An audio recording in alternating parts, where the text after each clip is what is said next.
All right, today I'm here performing a termite treatment for a house that had swarmers come in on this side of the house. And so I've gone around, as you can see my trenching tool, gone around, and you have to establish a trench for the entire foundation, about 3 or 4 inches wide, the same depth as well.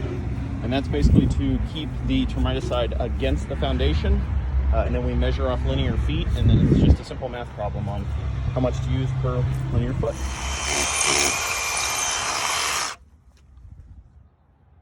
All right, all the drilling's done.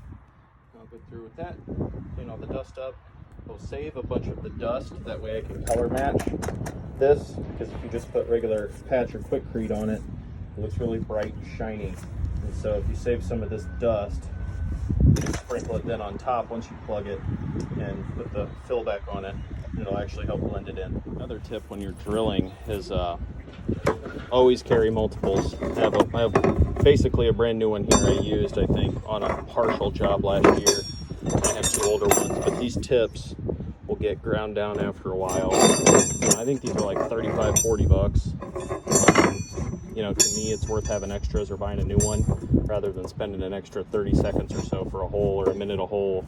Just buy another extra one so you have a brand new one to get it done. So, all done with that. Just putting tools up now. Obviously, earmuffs so you don't blow your ears out, safety glasses. And then the Versa tool to be able to print, the slab injector, and then obviously Termidor HE. We use HE basically exclusive. I don't really use SC or anything else anymore. So yeah, so gonna clean up the dust, then get the right amount of HE mixed, and then yeah, time to treat. Well, I'm about out of product here, as you can see, barely coming out. So just emptying what little I have left here on the problem side.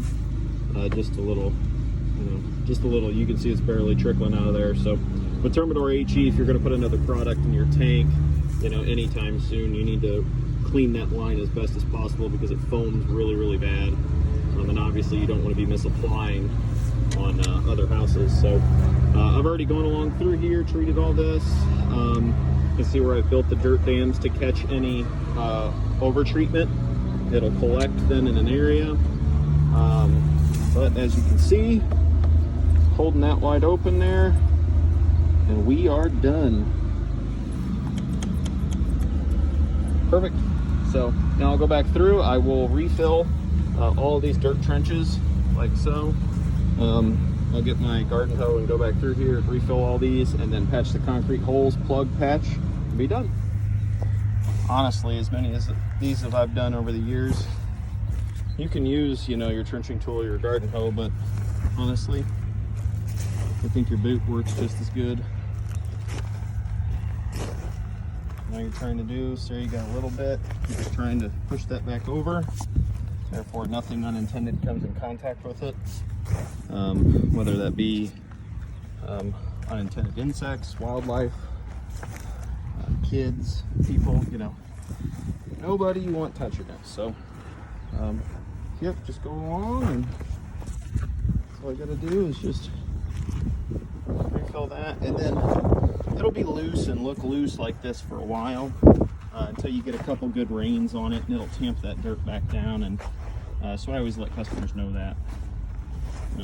Good rain or two, and it'll tamp it all back down, and you won't even know it was treated in a few weeks. Going and putting plugs in all these holes. We're using 1/2-inch super plugs. Don't use paper towel or toilet paper. Put it down. You're going to leave a little bit of a gap there, because when you go through to put this in, I'll show you. That way it gives you a 1/4 of an inch or 1/2 inch to fill that in. And I'll typically go slightly above the actual drill hole because it will contract. There we go. Fill those in. There we go. It's a little cooler today, so it's not as fluid as it typically is. And then, the reason I saved my concrete dust is you sprinkle a little bit of that over there, then I'll leave that sit for a few minutes, and I'll come back by and I will sweep off with the brush it off a little bit, and just helps it blend in a little better. That vinyl's not as, or that fill is not as shiny. So let's go right along here and almost done.